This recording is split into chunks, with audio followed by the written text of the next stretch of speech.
Pastor John Kuski from St. Matthew with your word for the week going into April 27th. I don't know if you heard about the Hollywood couple who have been married for 10 years and according to them, they've never had an argument. Maybe you don't believe that. Would you believe me if I said that my wife and I, who have been married for over 30 years, have never had an argument? Probably not. But it kind of depends on your perspective. And it's the new life with Jesus perspective that he gives us to, in a sense, look at it that way. That's what Doubting Thomas needed. Doubting Thomas was the one disciple that wasn't around on Easter Sunday evening to see Jesus alive. And so he said, I'll never believe it.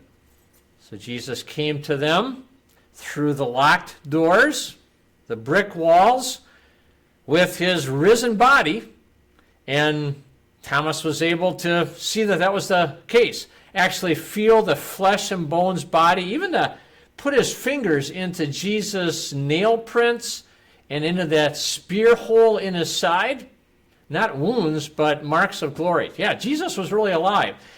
And when Jesus did that for him, he, in a sense, came into Thomas's soul and filled Thomas with himself in that new life, which made a big difference for him, which made a big difference for my wife and I and anybody else who gets into arguments.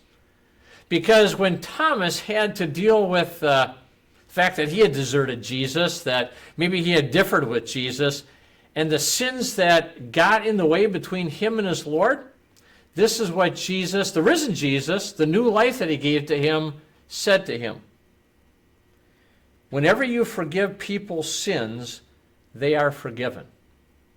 Not forgiven in the way that Thomas would forgive them, but in the way that Jesus forgave them at the cross. To take Thomas deserting him, to take the arguments that we get into, and to shift those from our account onto Jesus at the cross, so that really they're no longer in God's minds. And as believers, even though they continue to pop up, we're able to put them out of our minds to the cross, so that even though we get into those arguments, in a sense, those arguments aren't there anymore. And we can live without them coming up and getting in the way to make a fresh start between us and others, but especially between us and God. That's what Jesus did for us last Sunday.